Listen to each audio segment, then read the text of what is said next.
Hello everyone, welcome back to my new video.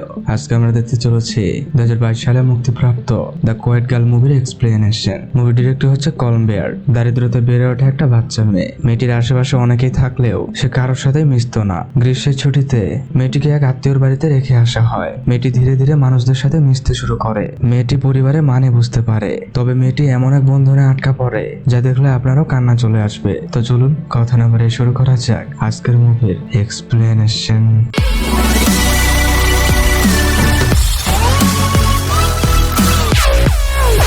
মুভির শুরুতে একটা বাচ্চা মেয়েকে মাঠের মাঝখানে শুয়ে থাকতে দেখি। বাড়ি থেকে মেয়েটিকে তার মা ডাকছে।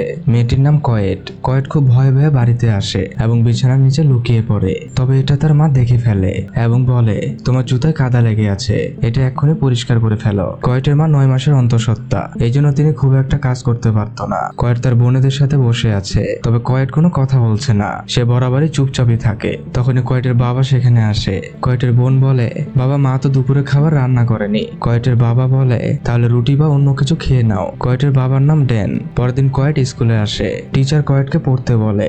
কয়েট পড়া শুরু করলেও সে ঠিকভাবে পড়তে পারছে না, এই জন্য টিচার তার পাশের জনকে পড়তে বলে। দুপুরে টিফিন দেওয়া হয়। প্রতিদিনের মতো আজও কয়েট টিফিন নিয়ে আসেনি। আসলে কয়েটদের অবস্থা ততটা সচ্ছল নয়, যে কারণে কয়েট দুপুরবেলাটা প্রায় না খেয়ে কাটিয়ে দিত। তবে আজ সে ক্ষুধা পেটে থাকতে পারছে না, তাই পাশের জনের থেকে না বলে একটুখানি দুধ ঢেলে নেয়। তখনই একজনের শরীর লেগে দুধের গ্লাসটা নিচে পড়ে যায়। এতে দুধ দিয়ে কয়েটের স্কুল ড্রেসটা ভিজে যায়। কয়েট ভেজা ড্রেস নিয়ে বাইরে বের হয়। তখনই সে তার বোনকে দেখে। কয়েটের বোন এই স্কুলে পড়ে। তার বোনের বান্ধবীরা বলে, কয়েট একটা আজব মেয়ে। এটা শুনে কয়েট দৌড় দিয়ে স্কুলের প্রাচীর ডিঙিয়ে বাইরে চলে যায়। এরপর কয়েট নিজের মনে হাঁটতে থাকে। রাতের বেলা কয়েট ঘুম থেকে উঠলে সে তার বাবা মায়ের কথা শুনতে পায়। কয়েটের মা তার বাবাকে বলছে, ড্যান তারা কয়েটকে কতদিন রাখবে? ড্যান বলে, তোমার বাচ্চা হওয়ার আগ পর্যন্ত। কয়েট বুঝতে পারে তাকে এই বাড়ি ছেড়ে চলে যেতে হবে। পরের দিন একজন পোস্টমাস্টার কয়েটের হাতে একটা চিঠি দেয়। চিঠিটা ছিল কয়েটের মায়ের। কয়েট বাড়িতে আসে এবং চিঠিটি টেবিলের উপর রেখে দেয়। একটু পর কয়েটের মা চিঠিটি হাতে নিয়ে পড়তে শুরু করে। চিঠিটা ছিল তার কাজিনের। তার কাজিন কয়েটকে তাদের বাড়িতে পাঠিয়ে দিতে বলেছে। পরের দিন কয়েট সে আত্মীয়র বাড়িতে যাওয়ার জন্য তৈরি হয়। একটু পর তারা রওনা দেয়। কয়েট গাড়ির এক কোণে চুপচাপ বসেছিল। কয়েট নিজ মনে ভাবতে থাকে, নতুন পরিবেশ, নতুন মানুষ, সে কি সেখানে থাকতে পারবে? অনেকটা রাস্তা গাড়ি চলার পর তারা সে আত্মীয়র বাড়িতে চলে আসে। বাড়িটি অনেক বড় ছিল। ড্যান গাড়ি থেকে নেমে কাজিনের স্বামীর সাথে কথা বলতে যায়। গাড়ির ভেতর থেকে কয়েট এসবই দেখছিল। তখন একজন মহিলা গাড়ির দরজাটি খোলে। মহিলাটির নাম আইলিন। আইলিন বলে, কয়েট তুমি গাড়ি থেকে নেমে এসো। কয়েট গাড়ি থেকে নামে। আইলিন বলে, তোমাকে আমি খুব ছোটবেলায় দেখেছি, যখন তুমি স্ট্রলারে চড়ে থাকতে। কয়েট বলে, আমার বোনেরা স্ট্রলারটি ভেঙে ফেলেছে। কয়েট কথা বলতে খুবই লজ্জা পাচ্ছিল। আইলিন বলে, চলো ঘরে যাই। এরপর আইলিন কয়েটকে ঘরে নিয়ে আসে। আইলিন বলে, এটাকে নিজের বাড়ি মনে করে থাকবে, আর তোমার মা মনে হয় খুবই ব্যস্ত। কয়েট বলে, সে খড় কাটার লোকের জন্য অপেক্ষা করছে। আইলিন বলে, তোমাদের এখনো খড় কাটা হয়নি, তোমরা তো তবে দেরি করে ফেলেছো। কয়েট চারপাশটা তাকিয়ে বলে, এখানে আর কোনো বাচ্চা থাকে না। আইলিন বলে, এই বাড়িতে আমি আর আমার হাজবেন্ড শন থাকি। তখনই ড্যান চলে আসে। ড্যান বলে, বৃষ্টির অভাবে ফসলের অবস্থা খুবই খারাপ হয়ে পড়েছে। আইলিন বলে, মেরি কেমন আছে? মেরি হচ্ছে কয়েটের মা। ড্যান বলে, ওর প্রসবের সময় ঘনিয়ে এসেছে, আমার এত বাচ্চাদের খাওয়াতে খুব কষ্ট হয়। এই যে কয়েটকে দেখছেন, এও এখন বড়দের মতো খাবার খায়। আইলিন বলে, বড় হওয়ার সাথে সাথে ক্ষুধা তো বাড়বেই। ড্যান বলে, এই জন্য তাকে এখানে নিয়ে এসেছি, এখানে খাবে আর কাজ করবে। আইলিন বলে, কয়েটের এখানে কাজ করার কোনো প্রয়োজন নেই, এটা তো ওর নিজেরই বাড়ি। ড্যান বলে, ঠিক আছে, আমাকে এখন যেতে হবে। আইলিন কিছু ডাটা দিয়ে বলে, এগুলো মেরিকে খেতে বইলো, আর পারলে কিছুটা চাষাবাদ কইরো। ড্যান চলে যাচ্ছে, তবে যাওয়ার আগে বলে, কয়েট কোনো দুষ্টমি করবে না, ইনাদের একদমই জ্বালাবে না। এই বলে ড্যান গাড়ি নিয়ে রওনা দেয়। বাবা চলে যাওয়াতে কয়েট খুবই মন খারাপ করে। তখনই আইলিন এসে বলে, তোমার কাপড়গুলোতে নেওয়াই হলো না, সেগুলো তো গাড়ির ভেতরে রয়ে গেছে। একটুবার আইলিন কয়েটকে খুব যত্ন সহকারে নিজ হাতে গোসল করিয়ে দিচ্ছে। এরপর আইলিন কিছু পুরনো কাপড় আলমারি থেকে বের করে দেয় এবং কয়েটকে পরিয়ে দেয়। আইলিন বলে, তোমার মা আসার সময় তোমাকে কিছু বলেছে? কয়েট বলে, আমার মা বলেছে আপনার যতদিন ইচ্ছে আমাকে রাখতে পারেন। আইলিন বলে, তাহলে চলো আমরা দুজনে কুয়োর কাছে যাই। একটুবার তারা দুজনে কুয়োর কাছে আসে। কয়েট কুয়োর পানি পান করে। আইলিন বলে, আমাদের পানি শেষ হলে বলে এখান থেকে আমরা পানি নিয়ে যাই, তুমি এই কুয়ো থেকে দূরে থাকবে, এর গভীরতা অনেক। রাতের বেলা আইলিন বলে ঘুমানোর পূর্বে এক গ্লাস দুধ খাবে। কয়েট বলে আমার মা আমাকে ঘুমানোর আগে কখনো কোনো কিছু খেতে দেয়নি। আইলিন বলে ঠিক আছে, তোমাকে তাহলে দুধ খেতে হবে না। একটু পর আইলিন বলে তোমার কি অন্ধকারে ভয় লাগে? কয়েট কোনো কথাই বলে না। আইলিন কয়েটকে ভালোভাবে শুইয়ে দেয়। আইলিন বলে তোমার মা ভালো আছে তো? কয়েট বলে ইদানিং তার অনেক বমি হচ্ছিল, তবে তিনি এখন ঠিক আছে। আইলিন বলে এখনো খড়কাটা হয়নি কেন? কয়েট বলে খড়কাটা লোকে দেওয়ার মতো টাকা যে আমাদের হাতে নেই। আইলিন বলে আমি যদি তোমার মাকে কিছু টাকা পাঠাই তাহলে সে কি নেবে? কয়েট বলে আমার টাকা নিলেও আব্বা খুবই রাগ করবে। আইলিন বলে ঠিক আছে, তুমি তাহলে ঘুমাও। এই বলে আইলিন চলে যায়। বেশ কিছুক্ষণ পর কয়েট এখনো জেগে আছে। হঠাৎ কেউ আসছে দেখে কয়েট ঘুমের ভান করে শুয়ে থাকে।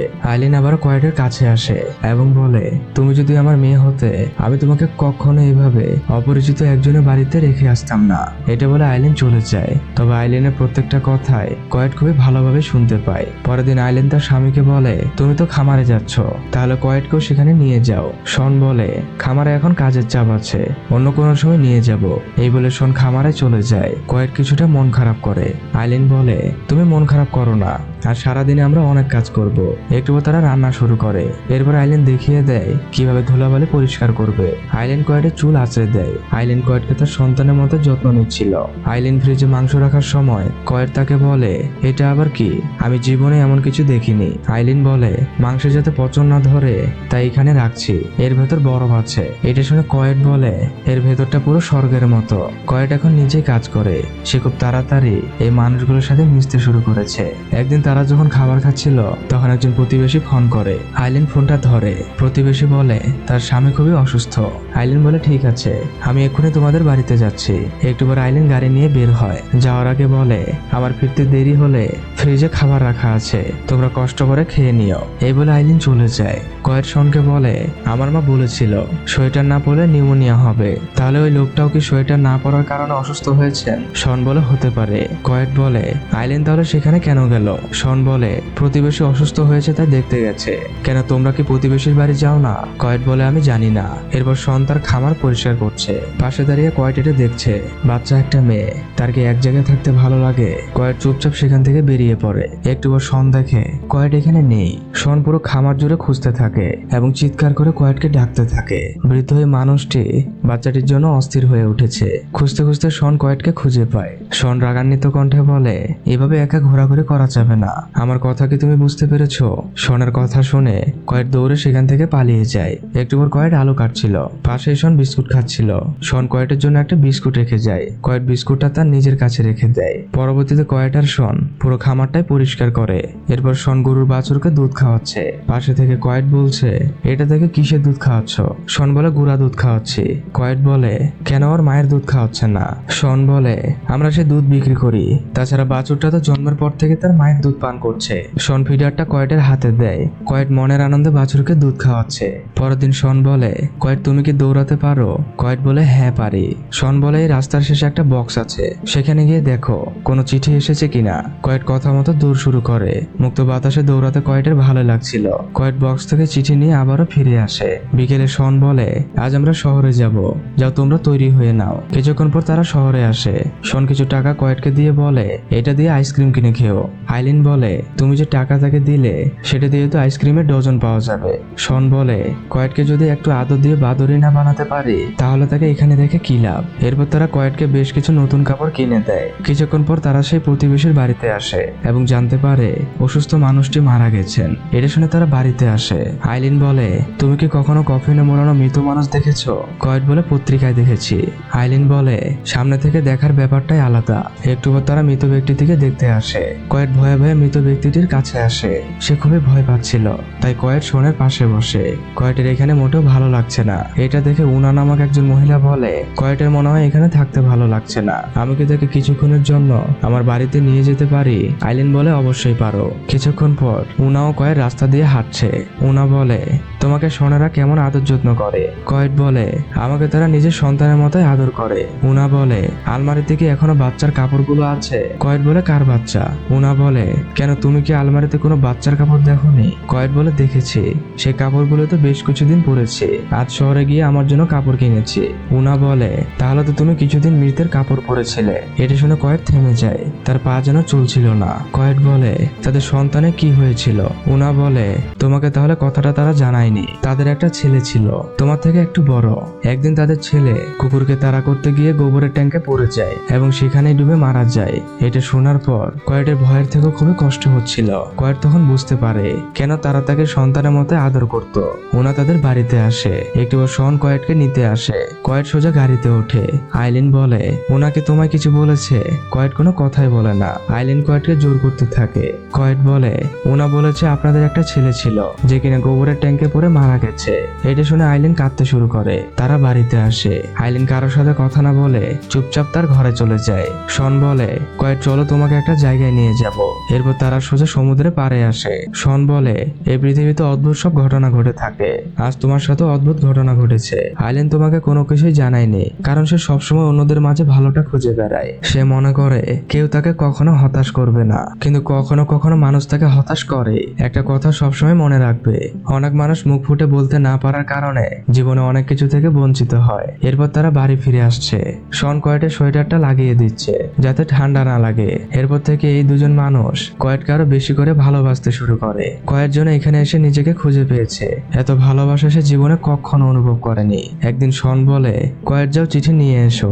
কয়েট চিঠি এনে শনের হাতে দেয়। শন বলে, এটা তো আইলিনের চিঠি। তারা দুজনে বাড়ির পথে হাঁটা দেয়। আইলিন চিঠিটা পড়ে। চিঠিটা ছিল কয়েটের মায়ের। আইলিন বলে, কয়েট তোমার ভাই হয়েছে আর তোমার স্কুলে সোমবার থেকে খুলবে, তাই তোমার মা তোমাকে বাড়িতে দিয়ে আসতে বলেছে। কয়েট মন খারাপ করে বলে, তাহলে আমাকে ফিরে যেতে হবে? আইলিন বলে, হ্যাঁ। কিছুক্ষণ পর কয়েট দেখে শন মন খারাপ করে দাঁড়িয়ে আছে।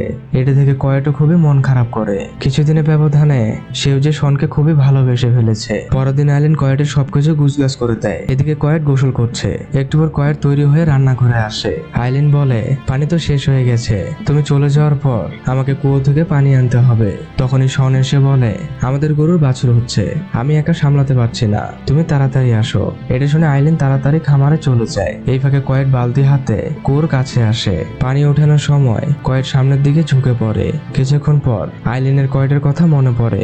আইলিন সাথে সাথে ঘরে চলে আসে, তবে সে ঘরের কোথাও কয়েটকে খুঁজে পায় না। আইলিন তাড়াতাড়ি করে কুয়োর দিকে আসতে থাকে। তখনই সে দেখে কয়েট ভেজা শরীরে হেঁটে আসছে। আইলিন কয়েটকে তাড়াতাড়ি বাড়িতে নিয়ে আসে। কয়েট যখন ঘুমাচ্ছিল তখন পাশের রুম থেকে আইলিন বলছে, আমরা ওর মাকে এখন কি বলবো? শন বলে, আমরা ওর মাকে কিছুই বলবো না যে কয়েট কুয়োতে পড়ে গেছিল। আইলিন বলে, বাড়িতে ওর মা ওর জন্য অপেক্ষা করছে।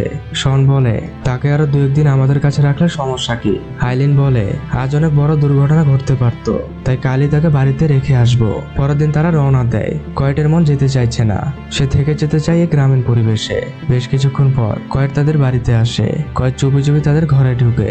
কয়েটের মা বলে, তুমি তো লম্বা হয়ে গেছো। কয়েট বলে, হ্যাঁ। তার মা সবাইকে বসতে বলে। শন বলে, নতুন বাবুটা কোথায়? মেরি বলে, সে উপরের রুমে আছে, এক্ষুনি তার কণ্ঠ শুনতে পারবেন। বলতে বলতে কয়েটের ভাই কেঁদে ওঠে। কয়েটের মন এখানে কোনোভাবে টিকছে না। কয়েটের বোনেরা তাকে দেখতে আসে। তখনই মেরি তার ছেলেকে নিয়ে আসে। শন বলে, ড্যান কোথায়? মেরি বলে, কিছুক্ষণ আগে বেরিয়েছে, জানি না কোথায় গেছে। তখনই ড্যান চলে আসে। ড্যান বলে, আরে উড়নচণ্ডী মেয়ে, আমাদের কাছে ফিরে এসেছো তাহলে? কয়েট মাথা নিচু করে বলে, হ্যাঁ। ড্যান বলে, ও নিশ্চয় আপনাদের জ্বালিয়েছে। শন বলে, মোটেও না, ও তো খুব লক্ষ্মী একটা মেয়ে। তখনই কয়েট কাশি দিয়ে ওঠে। মেরি বলে, তোমার কি ঠান্ডা লেগেছে? কয়েট বলে, না, আমার কিছুই হয়নি। শন বলে, ও কিছুদিন ধরে অসুস্থ ছিল, সামান্য ঠান্ডা লেগেছে। ড্যান বলে, তুমি তাহলে রোগ নিয়ে বাড়িতে ঢুকেছো? মেরি বলে, এমন ভাবে বলছো জীবনেও কয়েটের ঠান্ডা লাগেনি, এখানে এত বিচলিত হওয়ার কি আছে? একটু পরে আইলিন ও শন বিদায় নিয়ে চলে যায়। কয়েট তাদের গাড়ির দিকে তাকিয়ে আছে। বাচ্চা মেয়েটির দম বন্ধ হয়ে যাচ্ছিল, মনে হচ্ছিল খুব কাছের কেউ চিরদিনের জন্য চলে যাচ্ছে। কয়েট আর নিজেকে ধরে রাখতে পারে না। কয়েট দৌড়াচ্ছিল আর ভাবছিল এই কিছুদিনে শন তাকে অনেক ভালোবাসা দিয়েছে, তারা তাকে অনেক যত্ন করেছে। শন গাড়ি থামায়, কয়েট সোজা শনের গলা জড়িয়ে ধরে। কয়েট বলতে থাকে, আমি তোমাদের ছেড়ে থাকতে পারবো না। গাড়ির ভেতর আইলিন শুধু কেঁদেই চলেছে। শনও খুব শক্ত করে কয়েটকে জড়িয়ে ধরেছে। তখনই ড্যান তার মেয়েকে আনতে আসছে। এটা দেখে কয়েট আরো বেশি করে শনকে চেপে ধরে। আর এখানে এই মুভিটি শেষ হয়ে যায়। মাঝে মাঝে এমন কিছু মানুষদের সাথে পরিচয় হয় যারা আমাদের কাছে রক্ত সম্পর্কের থেকেও অনেক আপন হয়ে ওঠে। আজ এ পর্যন্তই, দেখা হবে কোনো মুভির গল্প নিয়ে। ততদিন ভালো থাকুন, সুস্থ থাকুন। আজকের মতো বিদায়।